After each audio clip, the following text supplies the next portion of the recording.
Hi chickens, I've had a hell of a day.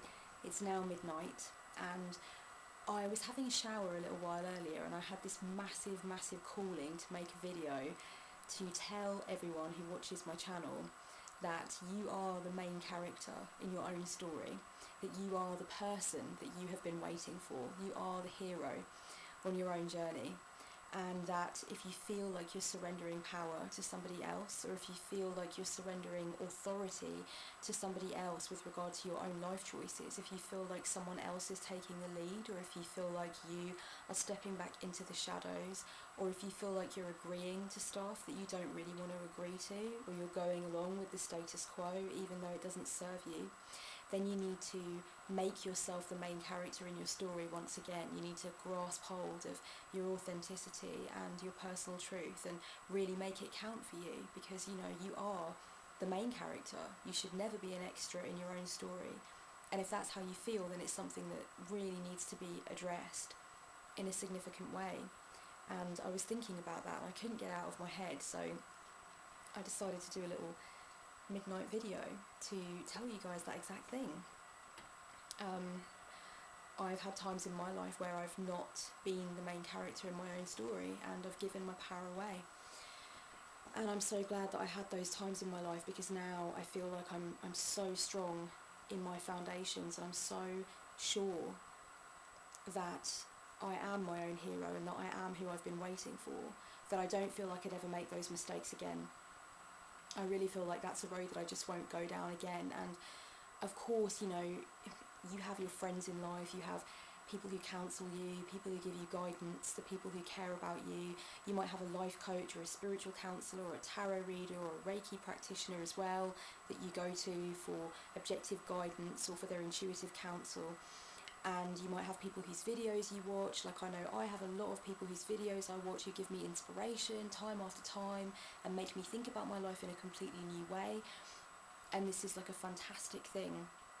But I think it's really important when we have those people in our lives who are privileged and are honoured to be given that kind of position in our lives. I think it's important to look at how much they encourage us to take hold of our personal power. How much do they make us feel like we're the main character in our story? Because I know that some people give up their personal power when, you know, somebody comes along who's a guru in their life, or when a relationship becomes what I like to call Siamese and we're no longer being given enough room and enough space to be our authentic self. Instead we're being swallowed into this Siamese bubble and we don't have any ground to stand on which is just ours. It's almost like our individuality isn't being respected anymore. And I'm not just talking about in romance, I'm talking about in intense friendships too. This kind of thing can happen, or in business collaborations, in creative collaborations and partnerships. The same thing can happen. We need that little piece of ground in order to feel respected and in order to feel like we have a right to do what we want to do, to be who we are. So if you have those important connections in your life which are based on receiving counsel or receiving guidance or getting the benefit of somebody else's wisdom, I think it's really important to look at that connection that you have with that person and say to yourself, does it make me feel empowered? Does it make me feel like I am the central character in my own story? Or is it disempowering? Is it making me feel like, you know, I'm lost and I need help to always find my way? Or is it making me feel like they will always have the key to a door that I can never open, and I'll always be in their debt, and you know, there'll always be a part of me that needs that. It's not something that I can ever get myself. Do you feel like the person who's a guiding force in your life in fact wants you to feel that way and doesn't actually want to help you become empowered on your own terms and help you speak with your authentic voice, but instead kind of wants to keep you hanging on? Because sometimes relationships do become toxic in that sense. Whatever kind of dynamic they're taking up and however they look from the outside looking in, you are part of that construct with that other person, and you have to ask yourself, do you feel empowered in this situation? Do you feel like the person guiding you is really guiding you for your own best interests and is really helping you to get in touch with your intuition and get in touch with who you are and where you want to go? Or do you feel like that connection itself is kind of keeping you stranded and stagnant? I think that's something to think about. I've certainly turned to people in the past for guidance and for counsel, and it's turned out on one or two occasions to be a situation where it was fundamentally and systemically uneven, where there wasn't really any sense of equilibrium or harmony, but in fact there was this sense that I was always on the lower rung and they were always on the higher rung, and I was always going to them for something that I felt was completely lacking in me. I had this overwhelming feeling of lack, and I felt like they kind of filled that hole, and that it was something that I could never do. And it became about not trying to achieve equality, because I didn't even really feel that I was worthy of that or that it was possible. It was about kind of sucking from the teat of somebody else's wisdom, and I'm not sure that that's healthy, and I'm not sure that that is the best and most pure route towards being your authentic self and feeling self-love. So I suppose I felt called to put that out there too. I received an email earlier today. It was just after I got in the shower actually, which was funny because I said I was having all those thoughts in the shower of things that I wanted to say, and I received this email from somebody who was just basically asking me, not in a rude way, but just kind of asking me to level with them about where exactly my channel is going at the moment, because they said that they really valued the witchcraft content that I was putting out there, and they've noticed that I've kind of gone on hiatus with that to an extent in the last, I suppose only the last couple of weeks. I don't think it's a really severe change, but I think they've kind of noted that I'm staying off the subject of my personal spiritual pathway, and I'm kind of moving on to things that I feel a lot more of us can connect with and feel a sense of personal resonance with. I responded to that person in a private email, but in case there's anyone else wondering what the situation is with the Four Queens and what the channel is kind of intended to be about, I always wanted the Four Queens to be about tarot and also to be about spiritual evolution and personal development. That was my aim. I'm not sure at what point I decided to discuss my own spiritual endeavours and my own spiritual journey, but when I do those things, it's because I feel called to, and it's because I feel like it's something that I really want to share. Like, for example, the Wheel of the Year contemplations, I'm really enjoying them. I love doing them, and I loved sharing my Book of Mirrors, and some certain contemplations I've had about these big kind of key subjects that we do talk about in the community. I think part of that has to do with the fact that I'm very interested in other people's opinions, and then I get so interested that I kind of want to put my own forth. But firstly, I would say that the videos that I make and upload onto the channel are the videos that I feel called to make. I just feel like something just comes out of me and I'm like, yes, I'm going to do that. Even with stuff like the trainee tarot course, which kind of came into being through popular demand, I suppose. People just saying that, you know, they would love to follow some of the tarot content that I put out there, but they would like it if I would go back to the basics first. So that was a popular demand thing, but I definitely did it from heart level. I would not have done a trainee tarot course if it wasn't what I was moved and called to do. I always do things from here when it comes to this channel, because it's my baby and it's a labour of love, and it's me really putting myself out there into the world, regardless of who could potentially see it. So, you know, it's got to be stuff that I'm comfortable with and that I would keep up for the long term, especially when it's learning resources, because it wouldn't be very helpful of me to take those resources down because I had second thoughts or because I didn't feel that they came from an authentic place. So I'd be removing videos that are actually quite helpful to people, and I don't want to do that. I want these videos to be up for the long term. So everything has to come from here. But the videos that I make are the ones that I feel called to make. I normally have an idea or a spark of inspiration, I just go with it. And lately I haven't been so called to make videos about my personal journey with witchcraft and my personal experiences with magic. I think the video that I did called Thoughts on Magic was very well received, and a lot of people said, you know, that it was just the kind of content that they were looking for about witchcraft, that it was very specific, that it was about pushing the boundaries and so on. And it was nice to have so many people resonate with me about something that I'm so passionate about, but I did feel a sense after I uploaded the video that I'd shared a little bit too much, and I'm being completely honest and authentic about this. I'm not 100% sure that I want to go down that road of kind of giving people, kind of feeding people information about stuff that has really, really come from somewhere raw and authentic and original within me, stuff that I haven't picked up in books, that I haven't read anywhere else, but insights about magic and witchcraft that I've actually honed and sown organically from seeds in my own creative mind. I think once you put that stuff out into the world, there are a few problems with it that you really kind of have to address and deal with. You have to decide if you want that kind of stuff to be common knowledge, and it's not about being judged, it's nothing to do with that. It's more about me wanting to take ownership of what I've put into the magical energetic field, what I've placed into that realm through my own sense of artistic endeavour and my own sense of drive to push myself in my magical working, to push myself from frontier to frontier.